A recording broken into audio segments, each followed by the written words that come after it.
আসসালামু আলাইকুম everyone, magic English 24 পক্ষ থেকে আপনাদেরকে জানাই শুভেচ্ছা ও স্বাগতম। আজকে আমরা আলোচনা করব অবজেক্ট বিষয়ে। একটা বাক্য অবজেক্টটা আসলে কি সেই বিষয় নিয়ে আলোচনা করব। চলেন আমরা দেরি না করে অবজেক্ট শিখে নিই। দেখেন যে অবজেক্ট বাক্যে ভার্বকে, মানে একটা বাক্যে যে ভার্ব থাকে সেই ভার্বকে কি বা কাকে, কি বা কাকে দ্বারা প্রশ্ন করে, যেটা ইংলিশে হোয়াট বা হোম দ্বারা প্রশ্ন করে যে উত্তর পাওয়া যায় সেটি হলো অবজেক্ট। দেখেন আমি যদি এক্সাম্পল লিখি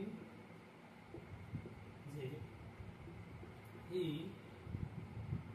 gave me a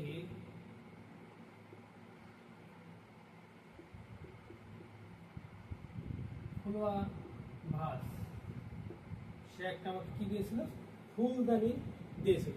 এই বাক্যে দেখেন আমরা যদি এই ভাবকে আমরা যদি প্রশ্ন করি, ভাবকে যে কাকে দিয়েছিল, আমাকে দিয়েছিল, আমাকে কি মি, তাহলে এখানে হলো একটা কি অবজেক্ট। আবার দেখেন কি দিয়েছিল,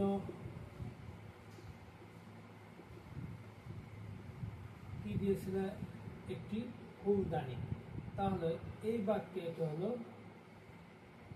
অবজেক্ট। তাহলে আমরা দেখলাম একটি বাক্যে অবজেক্ট এখানে দুইটি আছে।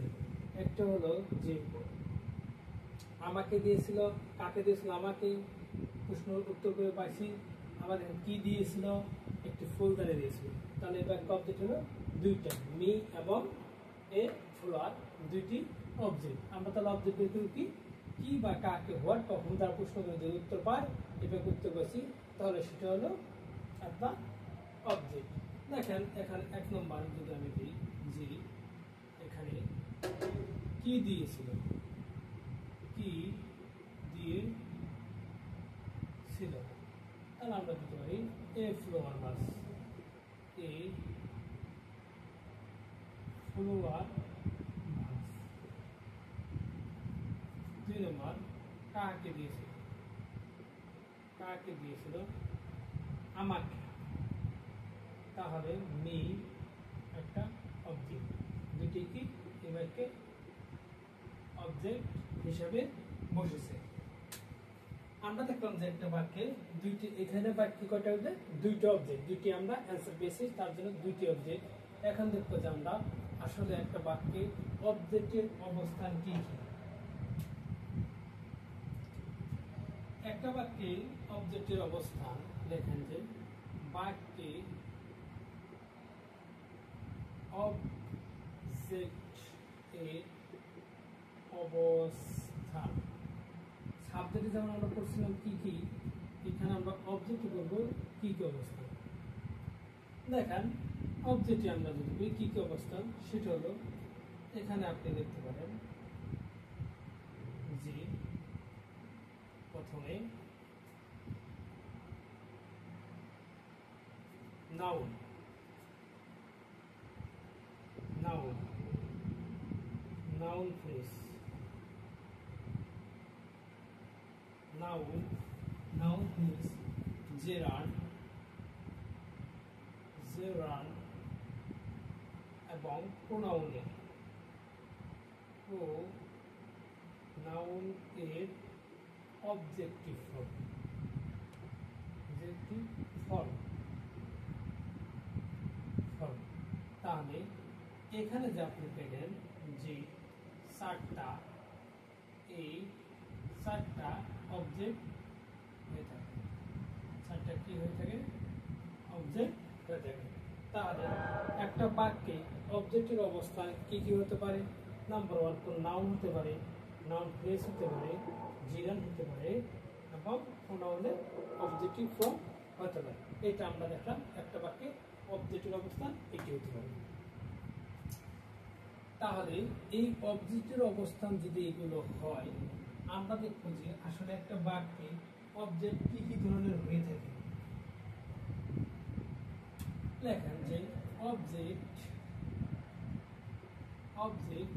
দুই প্রকার। অবজেক্ট কত প্রকার? দুই প্রকার। মানে একটা বাক্য অবজেক্ট দুই প্রকারের হয়ে থাকে। নাম্বার 1 যদি আমরা দেখি সেটা হলো যে indirect object. Indirect object. Number 2 তে যদি দেখি ডাইরেক্ট অবজেক্ট। Direct object. এটা আপনি লিখতে পারেন যে ব্যক্তিবাচক। ব্যক্তিবাচক। ব্যক্তিবাচক অবজেক্ট হয়ে থাকে। আর এটা দেখতে পারেন যে বস্তু বা বিষয় বাচক অবজেক্ট। অর্থাৎ একটি বাক্যে দুই ধরনের অবজেক্ট হয়ে থাকে। একটা হলো ব্যক্তিবাচক আর একটা হলো বস্তু বা বিষয়, কোনো বিষয়। দেখেন ব্যক্তিবাচক অবজেক্ট সবসময় ইনডাইরেক্ট অবজেক্ট হয় এবং ডাইরেক্ট অবজেক্ট সবসময় বস্তুবাচক হয়ে থাকে। দেখেন আমরা এক্সাম্পলে যদি যাই, এখানে দেখেন এখানে যে একটা এক্সাম্পল আছে, এই এক্সাম্পলটি যদি আমরা যাই যে he gave me a flower plus। দেখেন এটা হলো ভার্ব, এই বাক্যটা হলো ভার্ব, এটা হলো সাবজেক্ট, এটা হলো ভার্ব, এটা অবজেক্ট, এটা অবজেক্ট। কিন্তু ব্যক্তিবাচক কোনটা? এই মিটা হলো ব্যক্তিবাচক। তাহলে ব্যক্তিবাচক যদি হয় সেটা হলো ইনডাইরেক্ট অবজেক্ট। Indirect object. তাহলে আমরা কি বললাম? যদি ব্যক্তিবাচক হয় তাহলে ইনডাইরেক্ট অবজেক্ট, আর যদি এটা হলো বস্তুবাচক, এটা অবজেক্ট, বস্তুবাচক হলে direct object. Direct object.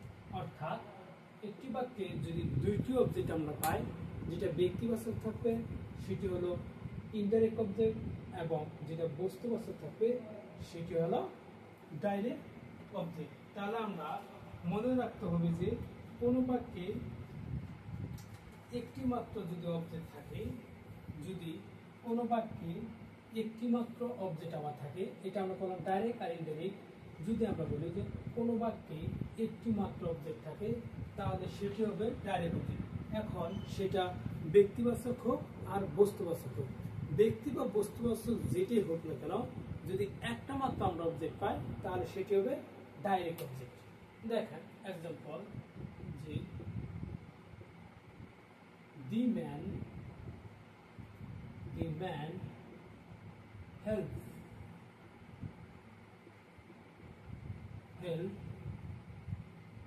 us। অর্থাৎ এই লোকটি আমাদেরকে কি সাহায্য করে। এখানে দেখতেন যে এই অবজেক্টটা এখানে আস ব্যক্তিবাচক, কিন্তু এই ব্যক্তিবাচক হওয়া সত্ত্বেও এখানে অবজেক্ট আছে কয়টা? মাত্র একটা। এই একটা অবজেক্ট থাকার কারণে এটা হয়ে গেল কি আমাদের ডাইরেক্ট অবজেক্ট। কিন্তু আমাদের মতো হয় এটা কি ব্যক্তিবাচক হলে ইনডাইরেক্ট অবজেক্ট হবে। কিন্তু আমরা মনে রাখবো যদি একটি মাত্র অবজেক্ট থাকে তাহলে সেটা হবে ডাইরেক্ট অবজেক্ট। দেখেন এটা তো আমি ব্যক্তি দেখালাম, এখন বস্তু দেখালাম। দেখেন হি gave a flower। দেখেন একটি ফুল দিয়েছিল, সে আমাকে দিয়েছিল কি? এটা সাবজেক্ট, এটা একটা সাবজেক্ট, ফুল দিয়েছিল, এটা ভার্ব, এটা হলো কি বস্তুবাচক অবজেক্ট, এটা হলো ব্যক্তিবাচক, আর এটা হলো বস্তুবাচক। যদিও ব্যক্তি বা বস্তুবাচক হতে গেল, কিন্তু অবজেক্ট আছে কয়টা? একটা। এই একটা অবজেক্ট থাকার কারণে এটা হয়ে গেলে কি ডাইরেক্ট অবজেক্ট। ডাইরেক্ট অবজেক্ট, কারণ একটা অবজেক্ট যদি কোনো বাক্যে থাকে সেটা ডাইরেক্ট অবজেক্ট হয়ে যায়। আশা করি বুঝতে পারছেন।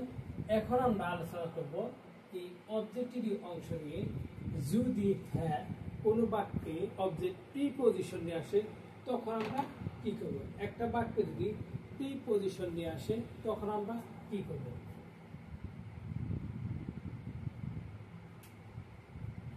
দেখেন যে প্রিপজিশন নিয়ে আসলে আমরা অবজেক্টটা কখন কোনটা বলবো সেটা আমরা দেখতে পাবো। যে he gave a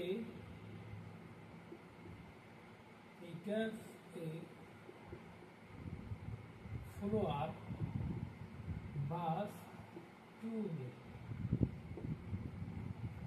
তারপরে দেখেন he bought a shirt for his brother.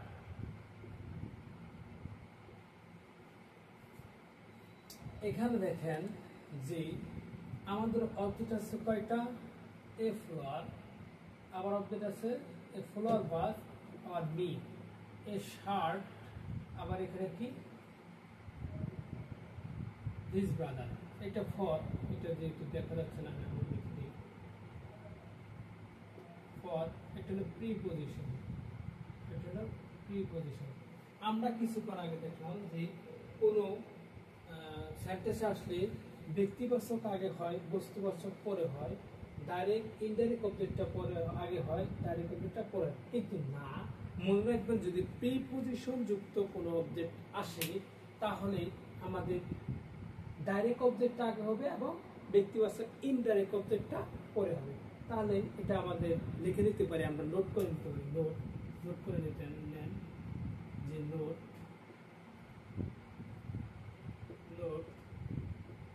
হলো যে direct object plus preposition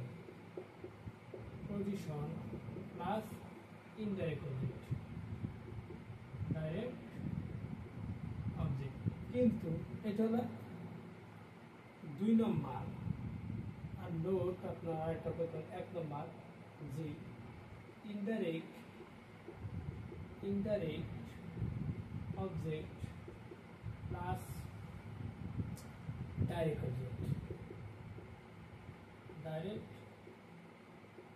object, অর্থাৎ যদি বাক্যে অবজেক্টটা প্রিপজিশন যুক্ত থাকে তাহলে আমাদের ডাইরেক্ট অবজেক্টটা আগে হবে, আর যদি ইনডাইরেক্টটা পরে হবে, আর যদি প্রিপজিশন না থাকে তাহলে আমাদের ইনডাইরেক্টটা আগে হবে, যেটা আমি আগে উদাহরণ দিয়েছি। এই দুটো আপনারা সুন্দর করে নোট করে নিতে পারেন, এগুলো অনেক কাজে লাগবে। দেখেন এখানে এক্সাম্পল, এটা হলো কি আপনার he gave a flower, বা সে আমাকে একটা ফ্লোয়ার দিয়েছিল, টু মি, যেহেতু প্রিপজিশন আছে তাহলে এটা ডাইরেক্ট অবজেক্ট, আর এটা ব্যক্তিবাচক ইনডাইরেক্ট অবজেক্ট। এখানে শার্ট হলো ডাইরেক্ট অবজেক্ট আর এখানে ইনডাইরেক্ট অবজেক্ট। তাহলে আমরা শিখে নিলাম যে একটি বাক্যে কিভাবে অবজেক্ট আসে বা কোথায় আসে।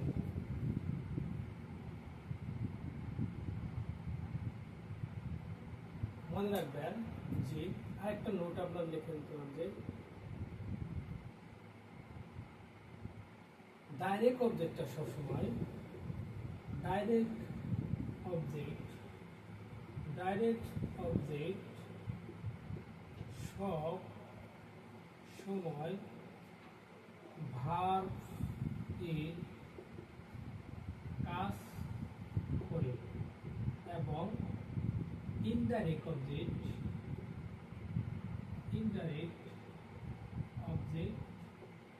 ডাইরেক্ট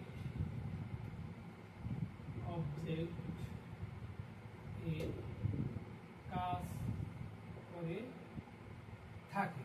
অর্থাৎ আপনারা মনে রাখবেন যে কোনো বাক্যে ডাইরেক্ট অবজেক্ট যদি থাকে সবসময় সেটা কি কিসের কাজ করবে, ভার্বের কাজ করবে।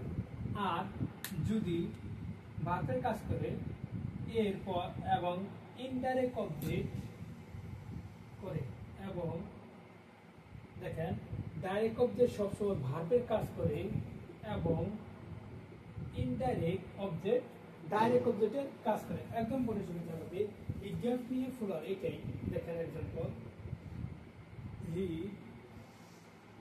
Gave me a